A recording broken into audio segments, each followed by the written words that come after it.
ARE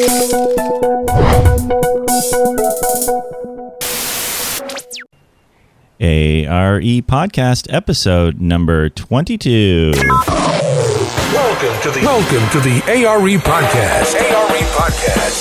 Where it's all about encouraging and inspiring you today so you can fulfill your dream of becoming a licensed architect tomorrow. And now your host. He enjoys binge-watching episodes of Downton Abbey, David Doucette. Alrighty, hello, and welcome back to another episode of the ARE Podcast, episode 22, called So You Want to Be an Architect. So this is the show that this is the episode that we are going to do our best to talk you out of becoming an architect and come up with all the reasons why. Right? Is that what we're doing today, Eric? I didn't realize that was what we were doing. I was hoping we were here to educate and entertain, but we could do that too. That'd be fine too. And inspire and encourage. Sure. So we're gonna talk about the roadmap to becoming an architect, joined by Eric Corey Freed. And there's really 4 main steps that we have to complete. And what are those? Well, it sounds really long when I say them all in a row like this, and I guess it is. First, you got to get the right education. Next, you have to have some form of internship, and that's an interesting word we'll get into. Then there's the examination with the ARE, and then ultimately licensure in your state, and the two are often separate because of the individual state requirements. Yeah, and right from the outset, we'll talk about this more when we get under licensure, but just so we understand right from the beginning, each state is the one who's doing the licensing. NCARB does not license, and we'll talk more about that in a minute, but just from the outset, each state is the one who's going to grant you your own license to practice in that state. And when you are granted that license, it's just to practice in that state where you're licensed. You can't go legally practice in another state. You have to get their license. So, all right. So let's talk about the education first. What's that all about? Well, education. You need to major in architecture, but it needs to be an accredited degree program. And when I say accredited, I mean accredited by the NAAB, the National Architectural Accrediting Board, which is quite a mouthful. You can go to NAAB.org, and you can see all of the programs throughout the United States. By last count, there were 125 schools that offer accredited programs. And then to make things even more confusing and more complicated, there are schools that have NAAB accredited programs in architecture, and then right alongside it, they'll have non-accredited programs. So, for instance, the school you're going to might have a Bachelor of Science in Architecture, but that's not an accredited program. So you have to graduate not only from the right school, but the right program. And typically, what you're looking at is either a Bachelor of Architecture or a Master's of Architecture. And let me stop you right there for a second, just to clarify. Really, the path that we're talking about is the path that is laid out by NCARB, the National Council of Architecture Registration Boards, because they're the ones who compile all this stuff. We establish our council record if we choose to do that. It makes reciprocity easier because they then send our council record to whichever state we want to get reciprocity. The point being, as we just mentioned a little bit ago, that each state is the one who grants you the license, and each state might differ in their requirements. So it is possible, depending on your state, you could still become a licensed architect even if you graduated from a non-NAB accredited program. And that's just going to depend on the individual state. Right. So probably step 0 is go to your state's licensing board and find out what the individual requirements are for your state.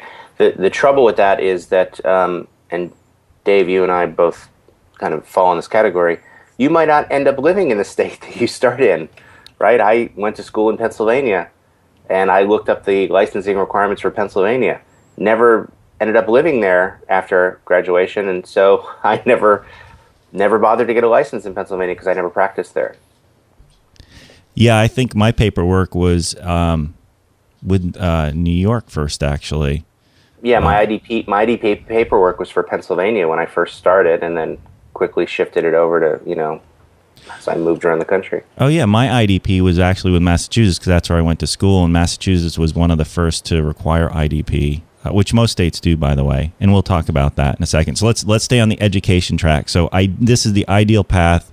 We're going to find a school that has a program that's accredited by the National Architectural Accrediting Board. Now, right from the outset, if we're talking about a Bachelor of Architecture, which is a professional degree, this is not a 4-year degree, is it?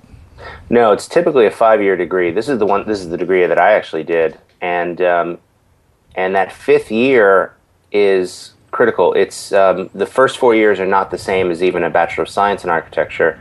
It's a completely different curriculum, and the curriculum is heavily dictated by the NAAB, by the way. So you have to have a minimum of 150 semester credit hours, or whatever the equivalent is if they have quarter hours. And then and they have very specific requirements on you have to take physics, and you have to take structures, and you have to take history, and you have to, and often the curriculum is so tight, especially in a 5-year Bachelor of Architecture degree, you don't have time to take any sort of free electives because there are just no open slots. So if you wanted to sneak in a poetry course or something, you might not be able to do it depending on your school's program. So what this requires in some respects is if I'm going after a Bachelor's of Architecture, it's a 5-year program. By the way, the programs are competitive. There's limited number of slots in each program. So this is stuff we have to have figured out by the time we're 18 years old, if we're going to go that path. And I've met dozens and dozens of kids who are freshmen or sophomores in college, and they said, well, I want to be an architect, but I'm just now realizing that I'll have to go back and restart as a freshman next year to get in the Bachelor of Architecture degree because all my credits in business and romantic literature aren't transferring, and that's basically the case. Yeah, I guess some credits would transfer, probably most not, and then they have to apply to that program. So it's essentially going to add a year or two to what is now a 5-year program is going to become a 7-year program or a 6-year program. Exactly, and probably won't make your parents too happy either. When I went to the Boston Architectural Center, which is where I graduated from, which is now the Boston Architectural College, I went to Wentworth first for 2 years in Boston, then transferred over there. So I was in architecture school for 8 years, 2 at Wentworth and 6 at the BAC. So it was a long time. But the BAC, great program, fully accredited by NAB, and we worked during the day and made real money, and it was cool. And the point of this is I met a lot of people, because this was in the 90s, who had Bachelor of Science degrees in other areas, whether biology or wherever it was, but they wanted to become an architect. So they could come to the BAC. They still had to put a bunch of years in at the BAC, but because you go to school at night on the weekends, they could have sort of their regular day job, raise their family, and pursue this architecture degree at night and on the weekends. And I think at the time, the average age of the student at the BAC was like 27 or 28 years old. So it was. I met a lot of people who had degrees from other schools. Right. But there is an alternative to that, which is our second leg, I guess, of the education is the Master of Architecture. So what's that one about? Well, the Master of Architecture, I mean, obviously it's a different degree. Instead of getting a Bachelor of Architecture or a bachelor degree, you're getting a master's degree. By the way, I should say the Bachelor of Architecture, because it's 5 years, it's referred to as a professional degree. It's not your typical undergrad because of that extra year. And that extra year is often filled with usually some sort of requirement like a thesis or a capstone or something like that. The Master of Architecture is for people who want a master's degree. And this is where it really gets confusing, because you could do a straight run, straight out of high school, Master of Architecture degree. It means you're going to do 4 years and get technically a BS, a Bachelor of Science, and then 2 additional years to get the master's. But a lot of schools now offer this ability that if you have a degree in any other field, accounting, right, or nursing or whatever, you can go back and get your master's degree with usually an additional 3 years. And I will say, because Berkeley has this program, and I've taught there, that kind of coming from an unrelated field and going into architecture, that first year is brutal, man. I mean, they're these are people who probably have never done a rendering before, never built a model before, don't know anything about CAD because they didn't need to. And so that first year, their learning curve is so steep, and they have to pick up a lot of skills very quickly. And you kind of see it on them, and it's a rough road. So that really is the path, unless you're going to go to the BAC, you live in Boston. But if you sort of have an undergrad in another program, whether it's science or biology or whatever it is, and you now decide you want to become an architect, you can take your undergrad degree, apply it to a Master of Architecture program, which is, I guess it's going to be a 3-year program, correct? Yeah, and then a lot of those students need an additional year to get through because that first year learning curve is so steep. And then the last 2 years, they're usually, again, some sort of deliverable like a thesis or a capstone that they do. But a lot of schools have been phasing out the thesis in favor of more coursework. And it seems to me, and correct me if I'm wrong, but if you're thinking you might want to pursue a career, I guess, in the architecture education field, it seems to me a Master of Architecture is the minimum.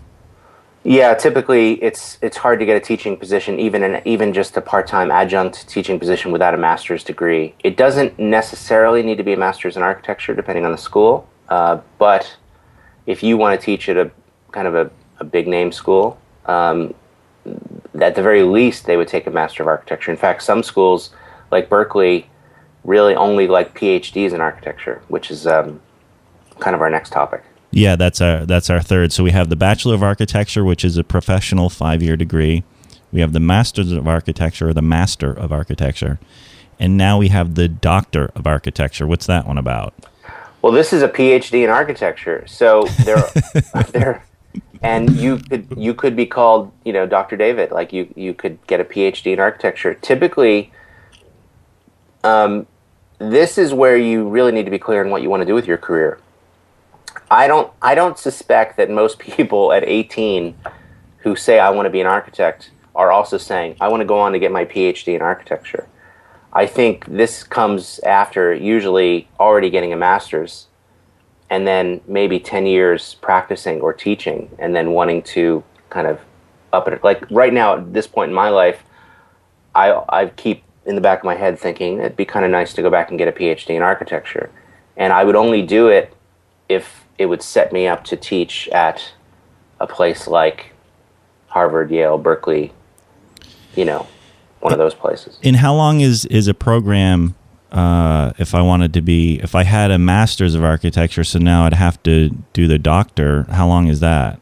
Well, if you already have a Master's, you need another 90 graduate level hours or units. If you only have a Bachelor of Architecture, then you're going to do 120. Well, speak to me in years. I don't know what the hours mean. Oh, so, well, you'd have to get your master's anyway. So if you already have your master's, you're looking at least another 2 years for a PhD, and oftentimes it takes these students longer to get through. Well, and I would imagine sometimes you're not necessarily a full-time PhD student. You have to work some kind of part-time job, wife, fiance, boyfriend, girlfriend. I mean, because you're older at this point. You're not 22. No, and typically one of your jobs is supporting other professors. So you're kind of sitting in on classes and stuff. But it's typically for someone who's looking for an academic path in their career. You don't see a lot of Pritzker Award winners with PhDs because they were out practicing. They didn't have time to go get a PhD. Well, I would also think so. Okay, so a PhD in architecture is realistically going to take you almost 10 years? Yes. I can't imagine the student loans you would come out with to make that happen. And as we know, architects don't make nearly as much as doctors and lawyers. So you'd be working, for the rest of your life to pay that debt off. Right. And, the PhDs that I know, some of them were able to score a master's or a PhD by working at a university while they did it. So they essentially got the education for free while they were teaching. Exactly. Yeah. That's kind of the only way that it would make sense to do that. I do remember in Boston, I was dating this girl who got a 5-year Bachelor of Architecture degree I can't remember the school, but then she was going to MIT for a master's of architecture degree, which I thought was odd because she already had the bachelor's of architecture, but she kind of didn't really know what she wanted to do yet. She's trying to figure it out. So in my mind, she's really just continuing another 2 years of architecture school. Yeah, and then depending on the program, she might have been able to do it in a year or a year and a half. But the reason why it would be weird is because with a Bachelor of Architecture degree, you can apply, you're on a path towards licensure. You don't really need a master's at that point. Typically the people that go for masters are people that have a Bachelor of Science in architecture or something else. Exactly. Yeah, that's exactly it. And then what is the NCARB? They have the Education Evaluation Services for Architects, or the EESA. ESA. Probably most of us aren't familiar with that if we're sort of on the normal NAB accrediting program. What's ESA about? Well, this is really enables you to take your non-accredited degree and have it assessed or evaluated to see if it meets the NCARB standards. So this is fairly commonplace, believe it or not. I meet a lot of college students like this, where they say things like, "I love my school, but it doesn't have an accredited architecture program. So instead, I just kind of took a bunch of courses." Right. Can I be an architect? And it's like, I don't know. And so the ESA lets NCARB evaluate and see if you meet the requirements. I imagine it's a pretty. I don't know anybody that's actually successfully done this. So I imagine it's a pretty difficult argument to make. But I would think so. But just to keep in mind that NCARB does not license us. This is just a program that NCARB has to see if you fit the bill to fit into the NCARB mold, and then they would transfer your sort of transcript to the state. So again, it really comes down to the state and the individual board, state board, because they do allow you to take alternative paths to licensure, I guess we could call it, but it's just going to depend on the state board. I mean, NCARB is basically, they're evaluating your whatever program you took to see if you're fit to sit for the exam, and then they convey that information to your state's licensing board.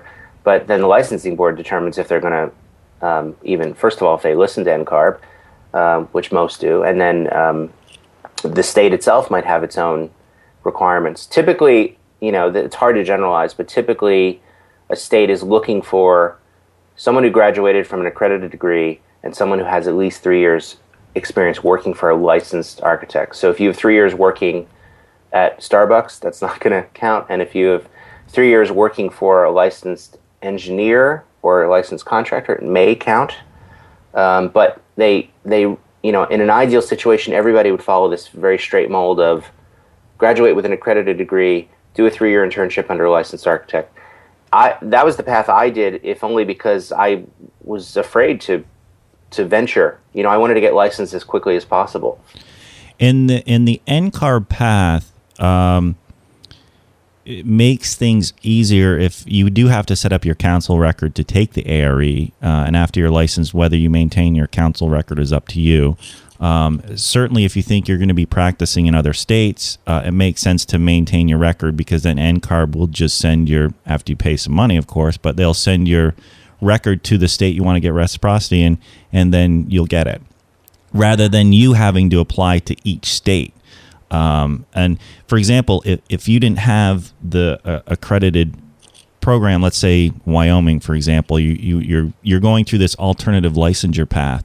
So you get licensed in Wyoming, it would be very difficult for you to get licensed in other states, because they're not going to be so probably as willing to accept sort of your work experience because you're out of state. Who knows? But it's sort of, you're doing a lot of work just for that one license, essentially. Right. So I did not, after I finished IDP, I did not continue my NCARB record, in part because it's expensive, but in part because I thought, I don't need it.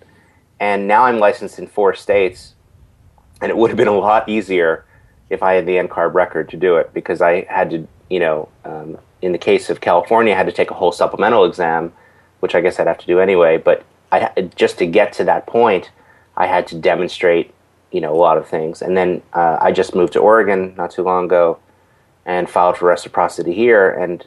And without the NCARB certificate, I had to take another exam. Albeit a short one, but still, it would have been a lot easier if I had the NCARB thing, but I didn't. Yeah, when I got my Las Vegas reciprocity, they would only accept the NCARB council record. Well, technically, it's Nevada. What did I say? Las Vegas. I like that you keep calling it the Las Vegas one. That is funny. The state of Las Vegas, isn't that a state? Yeah, that's the 51st state. 51st state.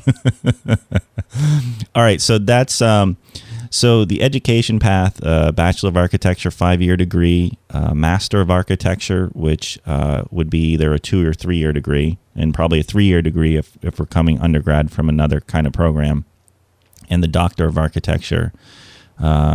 I guess typically a 2-year degree, let's say.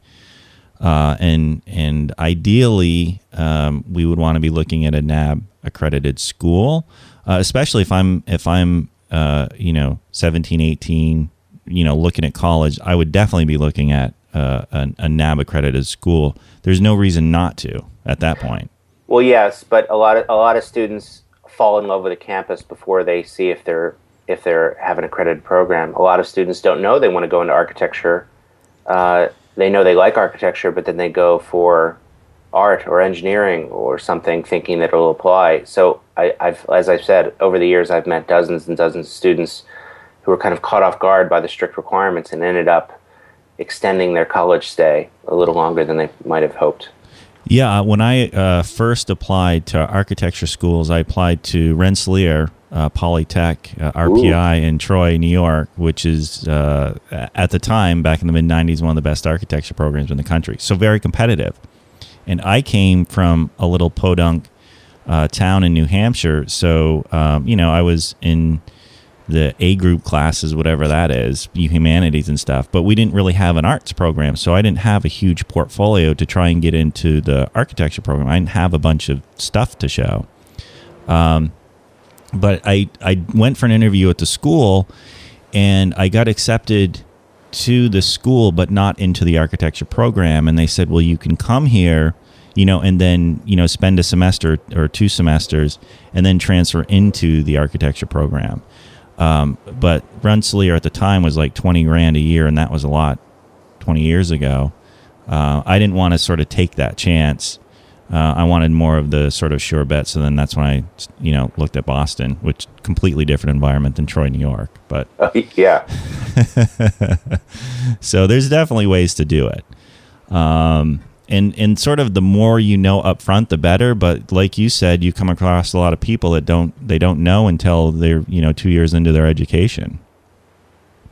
Yeah, and which is unfortunate. And I kind of, there's no one really to blame for this. Architecture is already a mysterious profession, I think, to begin with. So could the AIA do more to educate people about what to do? Maybe. Could NCARB? Who knows? I feel like they already have a lot of resources out there, and with the internet, when we did it in the 1800s, there was no internet. But today, for a student, you could argue that I want to be an architect, and that would kind of give them, at the very least, this podcast. But if not a whole list of other requirements that they would need to know. Well, I think the real issue is, we're full-fledged adults now, so we can look back with our years of experience, both good and bad. The real issue here is just the way the system is set up, high school to college. So we're expecting 16, 17-year-olds, because you have to now apply to these colleges, so you have to do this by the time you're like 16. We're asking 16 and 17-year-olds to figure out what they want to do for the rest of their life. Now, most 40-year-olds I know don't know what they want to do with the rest of their life. So I think that's part of, all of this.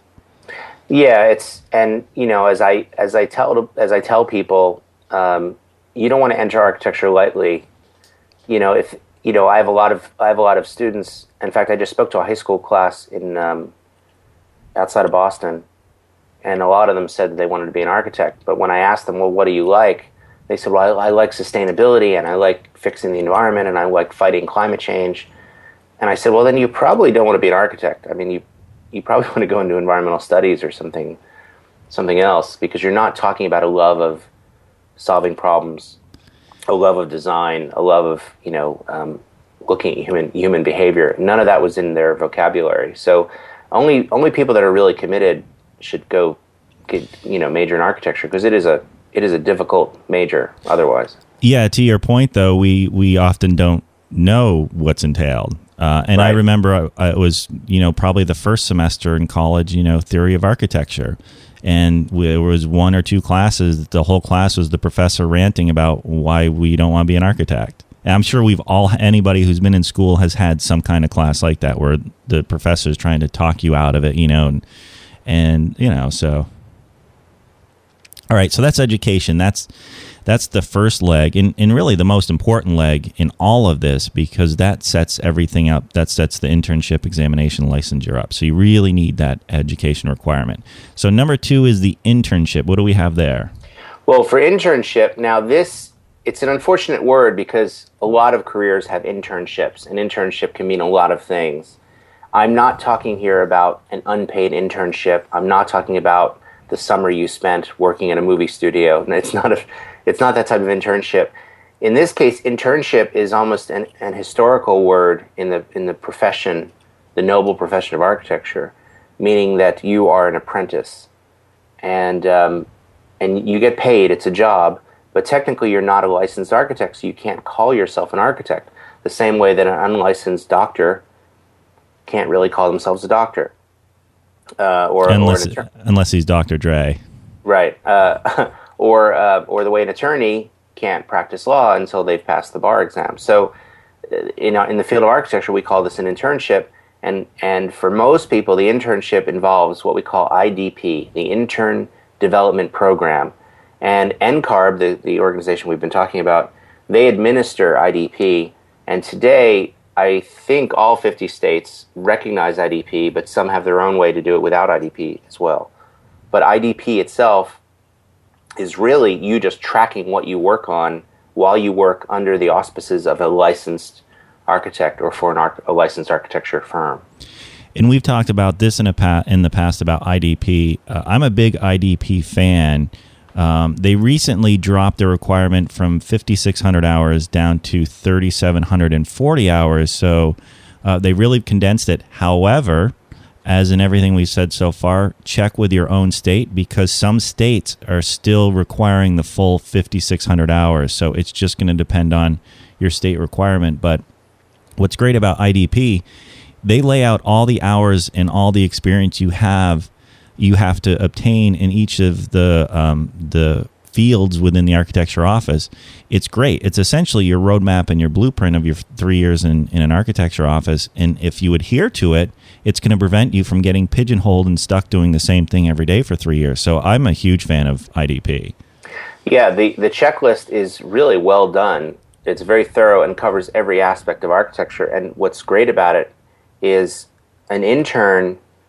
Let's say you're an intern. You're working and being paid to work in an architecture firm, but they have you doing 3D renderings all day, and you never get out on a job site. You never get to work on construction documents. You get to hold up your IDP form and say, "I really need to earn some hours in field work, and I really need to earn some hours in construction docs." And it's almost an excuse for your boss to have to put you on it, really. So it does give you a roadmap and helps you kind of be your best own advocate, which is kind of a running theme in this podcast, I think. Yes. Okay, so that is administered by the National Council of Architectural Registration Boards, NCARB. We talked about that. So again, NCARB doesn't license you. Only the individual state can do that, but this is part of the NCARB program. And over the years, as more states have adopted NCARB's sort of policies, IDP is much more important. And probably most, if not all, the jurisdictions require IDP. Go ahead. Oh, and then there's one more thing to add, and it's fairly recent in that now NCARB has been changing and experimenting with when you can start IDP and what actually qualifies for IDP. So they've always had a couple sections where if you volunteer or take some side courses, or let's say you're volunteering with your local AIA chapter or your local U.S. Green Building Council chapter, some of that would apply to your IDP hours. But now they've been rolling out in limited quantities the ability to let some of your coursework in college, while you're still in college, qualify for IDP time as well. And depending on your state, you may be able to sit for the ARE exam, which we'll talk about in a second, at the same time you're earning IDP credits. So, and that's going to be a state-specific requirement as well. Okay, so that covers number 2, internship. So number 3 is examination, which is probably the biggest, let's say, headache for everybody, although it's not that bad when you consider this 5, 6, 7 years of education we've spent.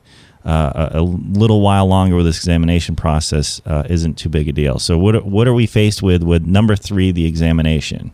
Well, at this point, you've gone to architecture school, right? At least 5 years, if not more. And you've also then started working for a firm and tracking your hours and spending money to, invest in the IDP program and measuring all of your hours. So you're already pretty invested at this point. Then on top of this, there's the exam. And depending on your state, you could take the exam before you finish IDP, but traditionally it's after you finish your minimum 3 years or minimum hours for IDP to sit. The exam itself right now it's all on the computer.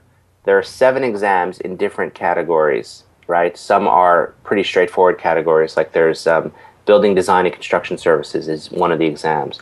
These exams are hard because they're testing you on every aspect of the profession. So you're being tested on contracts and legal issues, but you're also being tested on, more logistical issues such as designing retaining walls and shedding water off of the site. As of today, there's 7 exams, and it's version 4.0 of this ARE exam. Coming in late 2016, they have a new version 5.0, and they're consolidating a little bit, and from 7, they're going to go down to 6 exams, but the number of hours is going to be the same, and I would say the level of difficulty is probably going to be the same. And I know you know a bunch of people. I know several people, and one in particular who went to architecture school. The one I'm thinking about, he even completed IDP with the exception of maybe 20 hours of volunteer work, and he gave up, and he never sat for one exam. And people do that, and it's not uncommon, unfortunately. No, it's like running 23 miles of a marathon. It's kind of like, oh, you're so close. And you ask anybody who sort of gave up, and I think if you were to sort of ask them about sort of the ARE or just nudge them a little bit, there's a part of them that wish they just would complete it. I mean, it hangs over everybody who hasn't completed, because it's a goal we set since we were younger.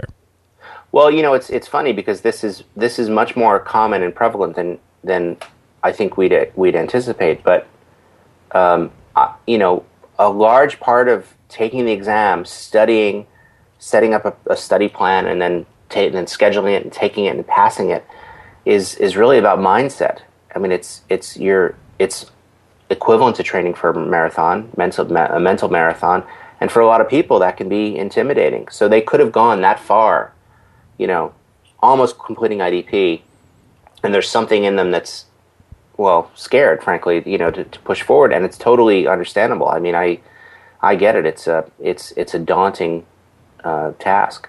It took me 7 years to complete the process, so there was a lot of that in and out. But every day it hung on my shoulder, man, I just got to get this monkey off my back, because that's what it becomes after a while. And it's a very solid. And at this point, all of it's been fairly solitary.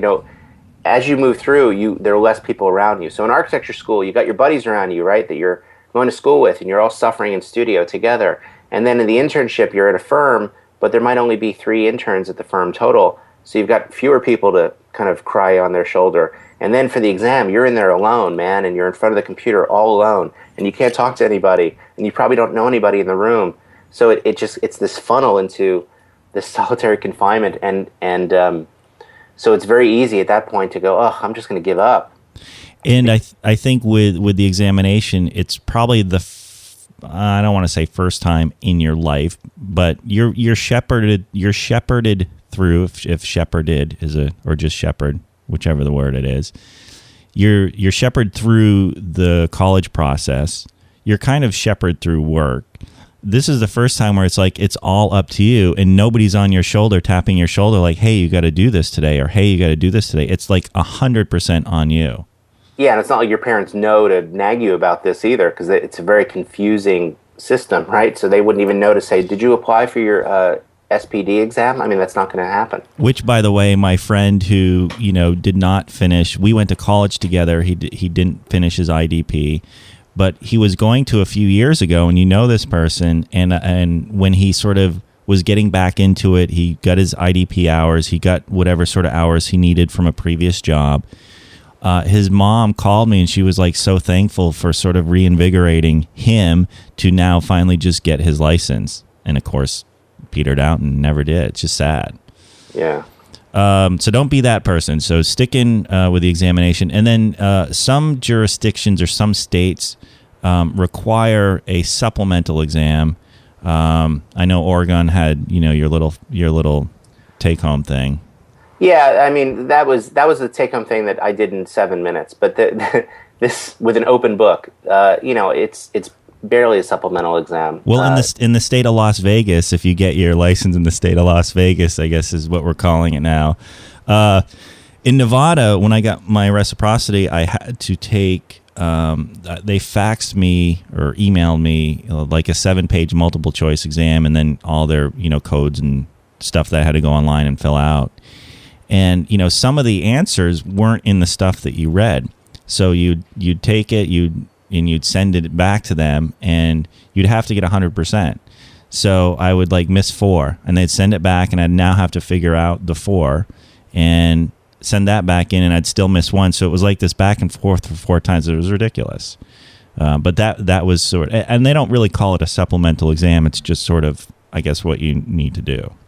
Right. The 2 states known for their biggest supplemental exam is Florida has one because of hurricane requirements, but the big one that everybody always thinks of is California. And California supplemental has evolved over the years. We used to call it the oral because it was an oral interview. You would sit in front of a panel of 3 very intimidating guys, and they had this high cardboard thing, so you could barely see them, and they would grill you with questions, and it was psychologically intimidating, but also hard because you couldn't see the question. You would have to hear it, and that's kind of a whole new thought process as well. But today's supplemental exam is much different. And people often think like they got to become an expert in earthquakes and all that stuff. There's very little of that on the exam. It's really just the California supplement exam. We both have our licenses here, as does Aubrey. It is the holy grail of architect's license. But it's a very well-rounded, I guess, overview of practicing architecture in California. So if you're in California, you do the 7 AREs, and then you have to do the supplemental exam. Much of the exam, or a portion of the exam, might sound familiar from the AREs, especially the CDS and PPP, where you're dealing with contracts and stuff, because that stuff's on there. Yeah, I mean, if you studied well for the ARE exams, you're already pretty prepared for something like California supplemental exam for a lot of it. It kind of surprised me when I started studying for the California exam, because it's not about earthquakes. You kind of assume that it would be. There's a little bit of that on there, but most of it was about, what 5 things does every contract need to have, and what other consultants would you need on this project, that kind of thing. And I actually enjoyed the California exam more than the AREs because it was very focused. I have found that I get a lot of compliments for candidates who buy my study products for the CSEprep.com. Throw that plug in there. But they learn a lot. And we've emphasized that over the course of these podcasts, is sort of to enjoy the ARE process, because you'll learn stuff. There's no point in being sort of negative or mad about this process, or questioning why you have to do it, except it's the way it is, and you learn stuff in that process. So I've had people with the California stuff be very appreciative and I really learned a lot during this process, as hard of the studying is. All right. So, yeah, it's kind of sad because I felt there were a lot of things that I learned for the first time Yes. When I was studying for the ARES and especially for the California exam. There's things I do, probably 7 seminars a year for the CSE, the California Supplemental Exam. And and a lot of the people who show up are probably mid 30s, 40s, 50s. It's not all 20 somethings. And they're either getting reciprocity or whatever it is. But I'm amazed at the number of people who always learn new things, who have been practicing for years. They learn new things either about the California Building Code or nuances with it, because it's stuff you don't really know unless you actually study it. Right. All right, so that's number 3, examination. So number 4 is licensure, which is the ultimate goal. And I think all of us who go to architecture school want licensure. Unfortunately, not all of us that graduate architecture school actually hang in there to get it. So it's a little bit of an exclusive club. Yeah. But I think well worth it. I've got a friend now. She's in the middle of finishing her exams. She's not working as an architect. She's not performing any architectural. She just wants it at this point. For her, it's just the idea of completing it and getting through it. And I really admire that. But she's doing this while working running her own business, working full time, managing 2 kids. She's like, I just want to get it over with and done, and just know that I can complete it. Yeah, at the end of the day, I think it's just about completing this long goal. There's very few goals or sort of tangible goals like this that we can set that actually take that long to achieve. Right. Yes, that's true. So at this point, you've gone through school, you've gone through tracking your hours, and you've gone through taking these 7 exams, and then depending on your state, you might have even had an 8th supplemental exam on top of it. And now you're licensed. And as a benefit of this, you get to pay an additional one last fee to the state for official license, and then keep paying it every 2 years usually. Exactly. And we have there's 50 states in the U.S., and then we have 54 jurisdictions that actually have an architectural board. So the 50 states, plus what are the 4 others? D.C., which makes sense. And then the provinces, right? So we have Guam, Puerto Rico, and the Virgin Islands. And so their jurisdictions, the U.S. and NCARB presides over those four non-state areas. And we'll have links to all of this in the show notes. And NCARB is really the website for a lot of this information, and especially when we're talking about licensure and we're talking about checking with your state's own requirements. Start at the NCARB website first. Absolutely. All right. Any last thoughts for somebody who still is listening and still has the idea they want to be an architect? Well, I think the only, you should really only go into architecture if you're passionate about the profession. I think it's a great general education in that it teaches you problem solving unlike any other field. An engineering major, while it teaches them problem solving, it teaches them a much more linear approach. To me, architecture has always been the embodiment of art, science, and industry, kind of the balancing of all 3. So you're not a graphic designer, you're not a painter, but you're not a straight engineer. You're kind of a blend of all of these things. And maybe that's why it's so difficult. Remember, the whole reason we license architects is so we don't build something that falls down and kills people, and that we don't build something that costs our clients money, or we are licensed so we can really protect the public good. So it's not this frivolous idea. It's very important, and I think the deeper you get into it, the more you realize what a duty and responsibility and almost an honor it is to be an architect. And I think, too, I've heard this before, that architecture is the mother of all arts, and it kind of is if you think about it. And you look back at all our civilizations, and it always sort of is rooted in previous civilizations of the Romans and the Greeks, their architecture, and everything sort of flows from that. And you did make a good point about the architecture education. It's unique and it's great. And you can come out of, with your architecture education, there's a lot of opportunities for you, not just in an architecture firm. whether it be set design, any sort of design field, you could definitely have a leg up on other people as there's a lot of sort of ways to spread your wings with that education. Yeah, I mean, my freshman year at Temple was 300 students in the architecture program, and by the time we got all the way through 5 years later at thesis, there were 30. So, basically only 1 in 10 survived. And then of those 30, and we're still all very close because it's like going through war together. Of those 30, only about 2/3 are in architecture in some field, right? Another third are doing something, industrial design, set design, game design. That's another one. But they're using their problem-solving skills for other cool things and probably making more money too.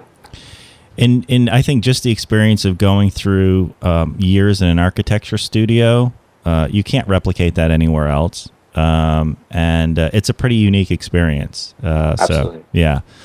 All right, I think that's going to wrap it up for today's episode. On behalf of Eric Corey Freed, my name is David Doucette, and we will see you on the next episode.